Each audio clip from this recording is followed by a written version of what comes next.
So it's a big circulating loop of water. And even though it's all water-based, it uses about 90% less water than a conventional farm would to grow that amount of vegetables. The water is the key thing. We're trying to be very water efficient here. And so having the system based in water but using 90% less water is really the important thing here. And it produces great vegetables because because we're not putting chemicals into the system to feed it like in a conventional hydroponics system. We're letting all the micronutrients and the different minerals go from the fish, coming from their food, flows through the water, goes through our filter, and gets absorbed by the plants. So everything is pretty much like a natural process being mimicked, but we're doing it in a very hyper-efficient way. These are the fish tanks. Each one of these is about 400 gallons, and inside, we try to keep about 100 fish. Some of them are understocked right now, but we'll get them stocked up in the spring. So what these guys do is they just live in here happy and free, and we feed them about twice a day. Some people feed them 3 times a day. We might get to that when the water warms up. They live here happy, and all they do is eat and swim around, and all their waste sort of gets circulated by this water, sort of creates a gyre, and the bottom of the fish tank is a little bit curved downward. So all the water flows out through the bottom, through these PVC pipes, and then into these metal filters right here. And so this thing is called a parabolic filter because it's shaped like a parabola. So the water flows down over this grate, and anything that's larger than 200 microns stays on the grate. Anything smaller, finer than that, flows right through and then goes into our grow bed system. So we have this big circulating system here, gravity fed, going into this filter here, flows through the filter, goes out of the grow bed. This small volume, maybe 400 gallons, goes into the grow beds, which are about maybe 3,500 gallons. So the water moves really slowly through there, and that gives the bacteria plenty of time to do its conversion from ammonia, then into nitrite, and then from nitrite to nitrate. And nitrate is the plant food that makes leafy greens grow really fast.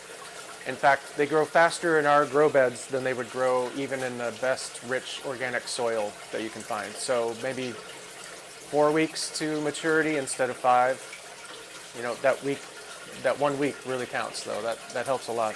So the water comes in through this, I don't know if you can see at the bottom, the base over here, the black lines coming in. That's where the water comes in from the fish houses. Comes in these little white pipes down on the very end of the grow beds, and then slowly trickles its way through here. Let me show you what it looks like underneath. So meanwhile, we've got all these rafts floating on the water, and these guys just got planted a few days ago, so they're very small still. But their roots dangle down in the water, and they soak up all of those nutrients and all the nitrates, all the minerals that they need, and they grow really quickly. But they start their life in these little plugs. There's a tiny hole indention right there where we drop the seeds in, and within about a week or two, it depends on the temperature, these little lettuce greens will start to sprout. And once they get large enough, usually when some of the roots start sticking out of the bottom there, we can put them into the grow beds, into these little rafts that have these pre-drilled holes, fit just right.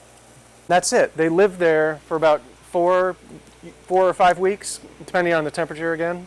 And at this point, they've never been touched by a hand or anything. They're just as pure as can be. Then when they grow to size, like about this one, we just grab it by that little plug again, and you can just wrap up the roots or not and put it in a crate and deliver it just like that. So when it gets to the restaurant, it's still alive. When these roots go dry, it'll start to wilt a little bit, but these are wet, everything's still alive. When it gets to the restaurants, the chef can know that this is as fresh as it could possibly be. I mean, you couldn't get any fresher than that. So I call these guys trifecta because at first I experimented by putting 3 different seeds in one little plug, thinking, see what happens. And it did great. So I thought, okay, this is great. Now it's more like, probably 5 or 6 different kinds of seeds in each of these, but what it does is it gives you a variety of textures and colors and flavors even. So I've got a red leaf lettuce in here, a freckled romaine lettuce, some frisee, this is like a bitter green, and some more of this rouge de vert over here, and they all kind of come together to make a cool little bouquet looking thing. And this, again, for the restaurants, this is perfect. This is what they want. They can just clip that off and throw it on a plate, and they're pretty much ready to go. See right there, I don't know if you can see it, but there's a tiny little root just starting to poke out. So when it's that size, it's ready to go in the grow bed. That little root will start seeking water more and more and more, and kind of going down, down, down. More roots will kind of come along the side along there. And that's when they're in the grow beds. So when they're sitting in the grow beds, the root systems are just getting more fan-like and trying to absorb as many of the nutrients as they can. Slowly working its way down. By the time it gets to the end, sometimes in some of the grow beds, you'll see a sort of a taper off, like in this grow bed, for instance. Down toward the end of the grow bed, some of the plants aren't as big. That means the nitrates are all being absorbed before it gets there.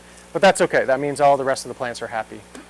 If you've had hydroponic tomatoes, they don't taste like tomatoes. They look like a tomato. They might look beautiful, red and shiny, but they don't really taste like much. And it's sort of similar with aquaponic or hydroponic lettuces too. It might look beautiful, but it probably won't have a whole lot of flavor that you recognize. Lettuce should taste like lettuce, right? So we sell to people who really seek that out. They want it to look perfect, or they want it to look beautiful on the plate, and they don't want pesticides on it. They don't want any of that. But they also want it to taste great, because at the end of the day, that's what you need at a great restaurant, is for it to taste great. I highly encourage everyone to try to start your own thing at some point. Even if you're not feeling entrepreneurial at this point in your life, just find something that you're good at and just take a stab. It doesn't have to be your career, but it just may be a hobby that you do or something. You know, give it a shot. Can't hurt.